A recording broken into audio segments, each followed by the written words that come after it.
So we are going to continue talking about Asian cultures, and we are going to draw some koi fish. And we talked about the meaning of a koi fish can be for longevity, perseverance, courage.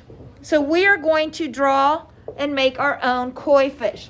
And here are some examples. And again, if you look at images of koi fish, what make them so beautiful are all the great colors that are blended. And this just is a great project to do for watercolors. On our final, we're going to put it on a paper and create some more texture in the background.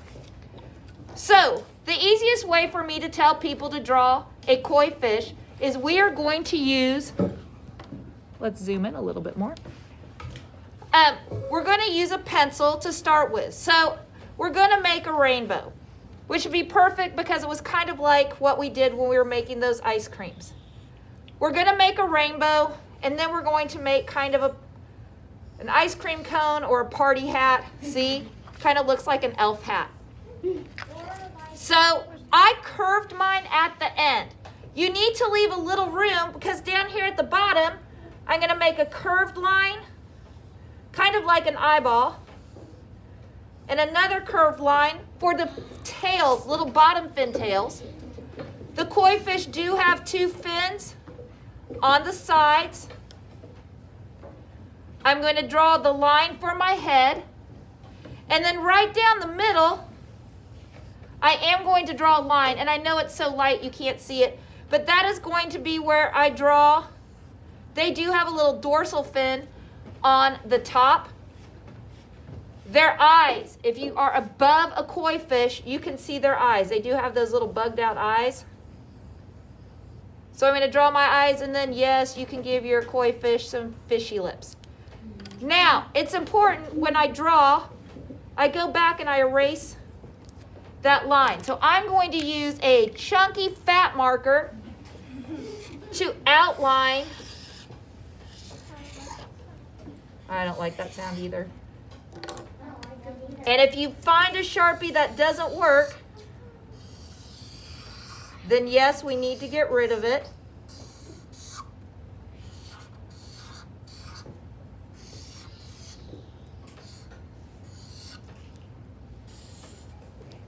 Now, fish are made up of scales, and I can go back in and I can draw my pupil. We're not going to make the whole thing a cutie eye. Second graders and cutie eyes. I need to leave that white. Now, I'm not going to put any pattern on his head. But on his dorsal fin,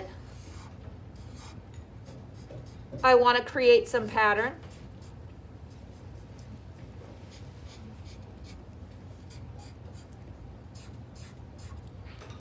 And then it's a fish. So fish have scales. So again, I'm not going to go really fast. And this is something that you can do right in your Sharpie. You don't need to do this in a pencil first. And if you notice, I have two different Sharpies. I have the extra fat one, and then I have a little bit skinnier one. And my scales are just like writing a bunch of U's. And notice, I'm starting one in the middle, so they kind of overlap a little bit, like shingles on a roof. I don't want to do them all the same. This one comes into the middle of that one, so I'm going to jump to the middle of each one that I'm doing. Oh, and these are the things that good time lapses are made of. But I've done this enough that I can do it kind of fast. You do not want to rush. Sloppy scales will look sloppy. So this is what my expectation is for today. So again, it started with a rainbow. After I did the rainbow, I came and I did the ice cream cone, or kind of the hat. I like to put a little curve on it. Remember, you want to leave space at the bottom so you can make your tail fins, your side fins, and then you have a dorsal fin on top. And that is step one for the koi fish. Okay, so we seem to be struggling a little bit. So we're going to try drawing this one more time. So, one, when you're drawing, don't press really hard with your pencil because that makes it really hard to write. Look at the difference. That's pressing hard. That's pressing lightly. You can barely see where I press lightly. Whoa. But that really helps when you're drawing because it's easier to erase. So again, I'm going to start with a rainbow. After I've drawn the rainbow, I'm going to make a triangle. Alrighty, so you can see I like that line, so I'm going to go over it a little bit darker so you can see. Down here at the bottom, notice I left some room at the bottom. Down here at the bottom, I'm going to make, it's almost like, it's kind of like a triangle, and you could probably even make it a triangle first and then curve around it. Or even if it is just a triangle, that's fine. His dorsal fin are like M's. I made it like an ongoing M. His other fins are up here by the top of his body. And again, you can start out with a triangle because a triangle is easy to do. And then I'm going to go around it and make it a little bigger. Again, if you draw lightly, don't push so hard. If you draw lightly, then it's super easy to go back and erase those lines that you don't like. But the biggest problem we sometimes have in second grade is that we push so hard with our pencils, it makes it really hard to erase those lines. So again, draw lightly. When you're done, I'm going to go add my eyes. And again, you can make these kind of cute koi fish. My headline. My pupil. And again, I'm using a mega fat Sharpie to outline it all. And I want to use a fat Sharpie so I get a contrast with the skinny Sharpie when I do my inside scales. So I really want the skinny Sharpie for my inside scales.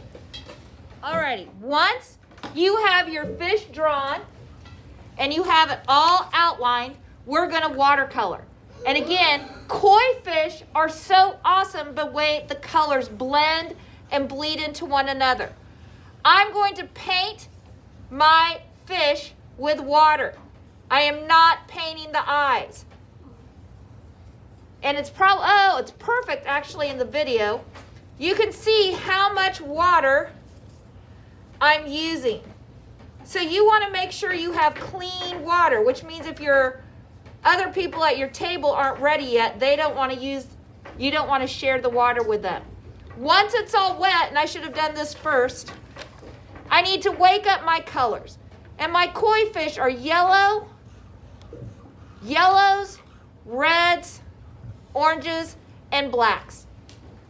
So you might want to wake those colors up first, then get your paper all wet. Unfortunately, this yellow is a little green. And notice, I'm just, oh, that made it worse. I'm going to just dot my colors on there. And what happens to that color? They blend. They are starting to blend together. So I don't want to paint it all. I just want to kind of dab it in a few places. You can do it all over. And really a little bit of black. Not a lot of black, because black is a really powerful color, which means it can take over any of the other colors. So I don't want a lot of black, but a little bit. Did I paint it all or did I leave some areas white? You want to leave some areas white. Here's what's going to happen. What's going to happen if I pick this up? It's gonna go everywhere. It is going to go everywhere. So when I'm done painting, we're just going to leave it right where it is. Don't pick it up. We want it to dry right where it is on the table. Okay, to finish our koi fish today, last week we drew it, we painted it with the watercolors, they dried beautifully, today we want to add a little bit of a background to glue our koi fish on. So, having the red piece of paper, I'm going to put a green tracer in the middle, and I'm going to use a pencil, and it might take two people, somebody to hold the green paper and somebody to trace. Once I've done that, I'm going to outline it in my Sharpie. And once I've done that, if you look at my example, now on my example, I use several different patterns. Maybe you want to use circles and dots. Maybe you want to use lots of rainbows. Maybe you're going to do simple little lines, flowers and dots. I really like kind of the rainbow one. So I'm going to start, and on one end, I'm just going to continue the pattern. So whatever pattern you pick, you've got to fill the whole paper. Now, this is not a race, because what happens sometimes with second graders is they tend to rush and it starts to look sloppy. So you are going to pick one pattern that you're going to fill the whole page with. And this is a frame. I don't want to go outside the frame, so I'm going to fill the inside of the frame. Now, I don't want to cut all of that out because it'll be super boring. Can you give me a pair of scissors? After you have filled your whole design, then you're going to cut out your fish. And if you notice, I like to leave a little bit of a tiny, very small white border around my design. I do not want to cut right on the black Sharpie. So if you can tell, there's a little bit of a white spacing when I cut it out. And when I glue my fish on, I do not need to put a lot of glue in the middle of my fish. I want to put the glue on the edges. That way all the fins, all those things get attached to the bottom. Now, I know my fish is bigger, but you can kind of glue your fish on at an angle so it looks like he's swimming. But again, I've got to fill in this whole entire background with one pattern. If I feel like you guys are rushing, I'm going to make you do that pattern again. Alrighty? So, that is how we are going to finish our project.